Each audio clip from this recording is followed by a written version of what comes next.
हो रही है और यहाँ पर आए दिन चाकूबाजी होती रहती है, कभी किसी के साथ कभी किसी के साथ, जो हमारे लिए बड़ी दुर्भाग्यपूर्ण। चाकू की वारदात ओखला में एक आम बात होती जा रही है, जो कि सही। देखिए, इलाके में जैसा इलाके के अंदर हालात हैं, ऐसे हालात हमने अपनी ज़िंदगी में नहीं देखे। देखिए, ये वारदात जो हुई है चाकूबाजी की, ये पूरे एरिया के लिए हमारे लिए बहुत दुखद घटना हुई है और इस तरह की वारदात नहीं होनी चाहिए। द OkhlaTimes.com में आपका खैर मकदम है। जब 19 साल के शेरान का इंतकाल कुछ रोज़ पहले चाकू के हमले में हुआ जाकिर नगर में, तो इलाके में सनसनी फैल गई। 4 और लड़के उस हमले में ज़ख्मी हो गए थे, अब वो घर वापस आ गए हैं। इस सिलसिले में कुछ लोगों की गिरफ्तारी भी हो गई है, लेकिन लोगों का कहना है कि चाकूबाजी का ये कोई पहला मामला नहीं है। छोटी छोटी बातों पर चाकू चल जाता है। ये पहली बार हुआ कि एक बच्चे की जान चली गई। कुछ महीने पहले भी शाहीन बाग के एक नौजवान की मौत हो गई थी छुरी के हमले में। ये वाक़या बटला हाउस में हुआ था। अब लोग डरे और सहमे हुए हैं। हर शख्स फिक्रमंद है अपने बच्चे की सेफ्टी को लेकर। ओखला के कुछ लोगों ने चाकूबाजी के हादसे पर अपनी राय रखी, आप ज़रूर सुने। मैं ज़िया चौधरी। देखिए, एक्चुअल हमारे इलाके में ये एक दानिशमंद लोगों का इलाका है जो जामिया यूनिवर्सिटी के नाम से पहचाना जाता है। लेकिन आज जो हालात हम अपनी आने वाली जनरेशन के देख रहे हैं, जिस तरह से आए दिन क्राइम हो रहे हैं, जिस तरह से आए दिन ड्रग्स वगैरह के काम हो रहे हैं, दूसरा आए दिन किसी पर भी जरा सा कोई हॉर्न बजा देता है, उस पर चाकुओं से वार कर दिया जाता है। अभी आप 15 दिन पहले की घटना देखेंगे, अगर मुझे लगता है अगर उन पर अंकुश लगाया जाता है या उनको गिरफ्तार किया जाता है या उनके खिलाफ कोई कार्रवाई की जाती, तो शायद हो सकता था कि ये जो अभी नई एक घटना जो बच्चे का एक मर्डर हुआ है, बड़े दुख का मकाम है एक बाप के लिए कि उसके जवान बच्चे की उसकी जनाजा उसके कंधों पर हो। बहुत दुख की बात है। और फिर उस इलाके में जहाँ प्रोफेसर्स रहते हैं, जहाँ इंटेलेक्चुअल्स रहते हैं, जो एक जामिया एक दानिशमंद लोगों के नाम से जाना जाता है, वहाँ पर अगर ऐसा क्राइम होगा तो आने वाली हमारी नस्लें कहाँ सेफ हैं। और ये हम सबकी जिम्मेदारी है, जो भी यहाँ के पॉलिटिकल लोग हैं, सामाजिक लोग हैं, या जो भी थोड़ा सा भी जो समाज के बारे में सोचते हैं, ये हम सब की जिम्मेदारी है कि हम लोग इस पर ध्यान दें और अपने बच्चों को उन पर निगाह रखें। वो कहाँ जा रहे हैं, कहाँ आ रहे हैं, क्या एक्टिविटीज़ कर रहे हैं, इसके ऊपर हम सबको ध्यान देना चाहिए। मैं आपके माध्यम से अपने ओखला वासी, अपने पूरी ओखला विधानसभा के सभी साथियों से, ओखला टाइम्स के माध्यम से, आप माशाल्लाह, मैं सबसे पहले आपकी तारीफ़ करूँगा कि आप हर इशू के लिए सबसे आगे रहते हैं और एक अच्छा प्लेटफॉर्म जो है यहाँ बोलने के लिए, लोगों तक मैसेज जाने के लिए देते हैं। देखिए, मैं अपने ओखला विधानसभा के सभी छोटे बड़े बुजुर्ग धार्मिक जो हमारे या नेता या हमारे सोशल वर्कर जितने भी लोग हैं, या NGOs वाले या RWS वाले या पत्रकार लोग, मैं सबसे आह्वान करूंगा कि भाई अल्लाह के वास्ते आप लोग सब लोग जागरूक हों और जो आने वाली हमारी नस्लें उन्हें सेव करिए। इस तरह की जो चाकूबाजी की डेली वारदातें हो रही हैं, इसकी वजह क्या है, क्यों हो रही हैं, ये इसका मतलब क्यों इतना क्राइम हमारे यहाँ बढ़ता जा रहा है कि जरा जरा से बच्चे 17, 18 साल, उन्हें अभी अपना पता ही नहीं कि आगे ज़िंदगी में क्या होना है, और वो इस तरह की वारदात करके और जो है अपने और अपने परिवार को फंसा देते हैं, बुरे आफतों में फंस जाते हैं। और जिनका चला जाता है, जिनका चोट लग जाती है, जो दुनिया से चले जाते हैं, उनके हाल क्या होता है, इसके लिए सोचें। अच्छा, मुझे याद है कि एक बार आपने बताया था कि कैसे आपके सामने बटला हाउस कब्रिस्तान के सामने किसी बच्चे पे, 2 बच्चे पे चाकू से हमला हुआ। हाँ, दरअसल वो अब से तकरीबन आप समझेंगे 1 साल पहले की बात है। मैं हॉस्पिटल के लिए यहाँ से बटला हाउस से निकल रहा था, तो बटला हाउस मेन रोड पर जैसे मैं पहुँचा तो 5-6 बच्चे 2 बच्चों पर चाकुओं से वार कर रहे थे।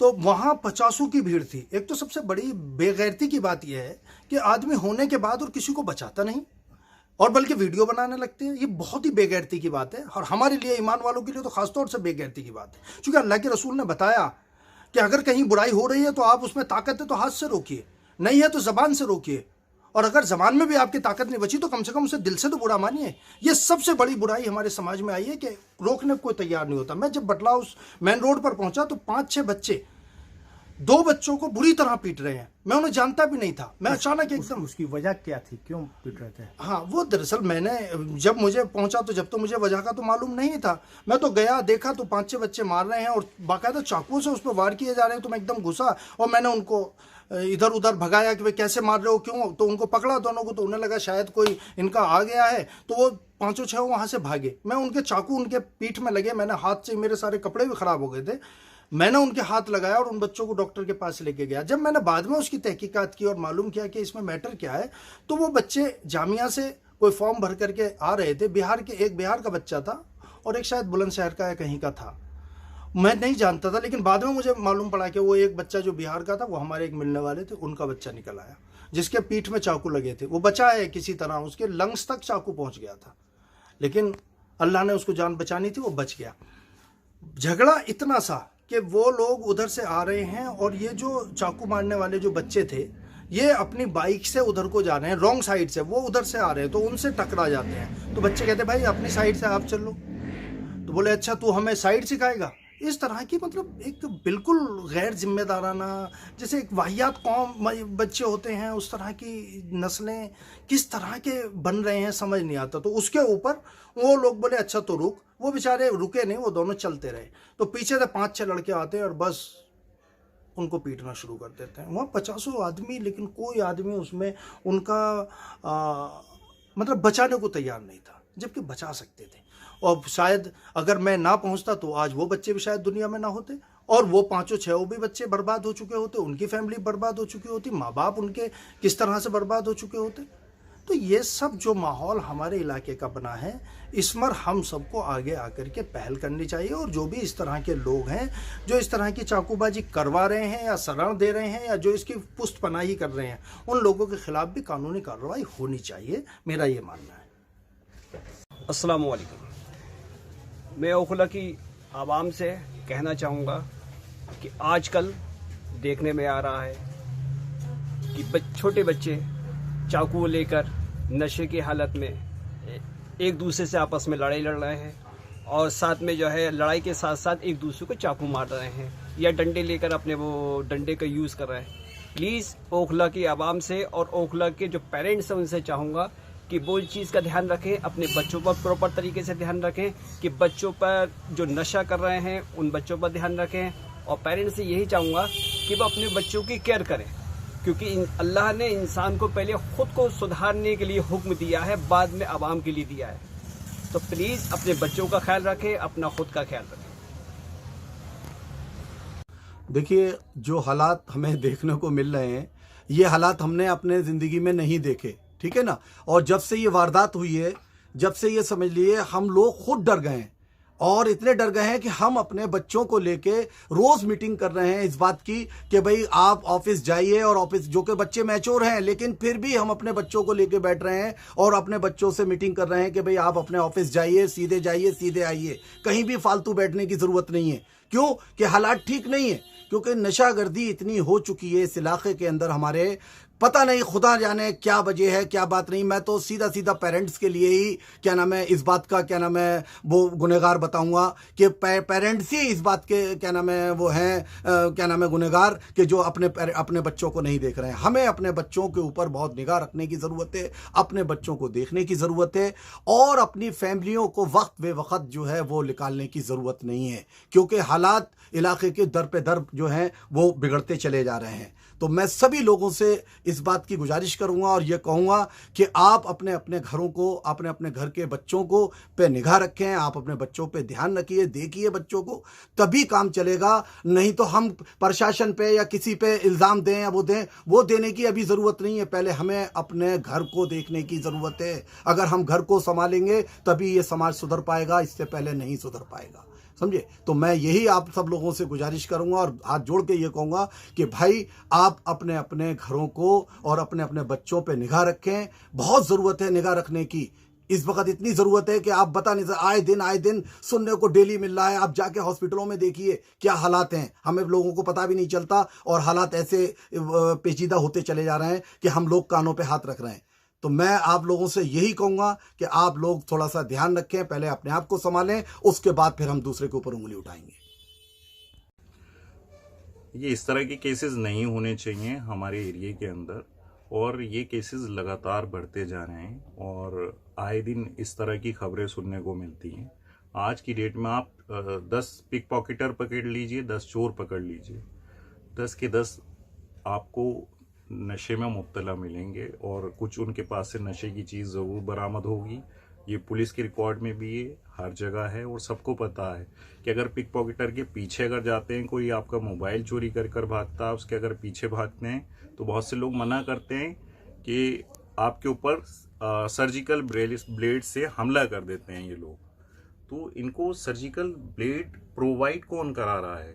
तो हमने इसके ऊपर हमने देखा कि एरिया के अंदर सिर्फ 2 जगह ही सर्जिकल ब्लेड होते हैं, या तो फार्मासिस्ट जो हैं उनके ऊपर सर्जिकल ब्लेड जो हैं मिलते हैं, और दूसरा जो मोबाइल रिपेयरिंग की शॉप होती हैं इनके पास भी सर्जिकल ब्लेड होते हैं, वो स्क्रीन को स्क्रैच करने के लिए यूज़ करते हैं।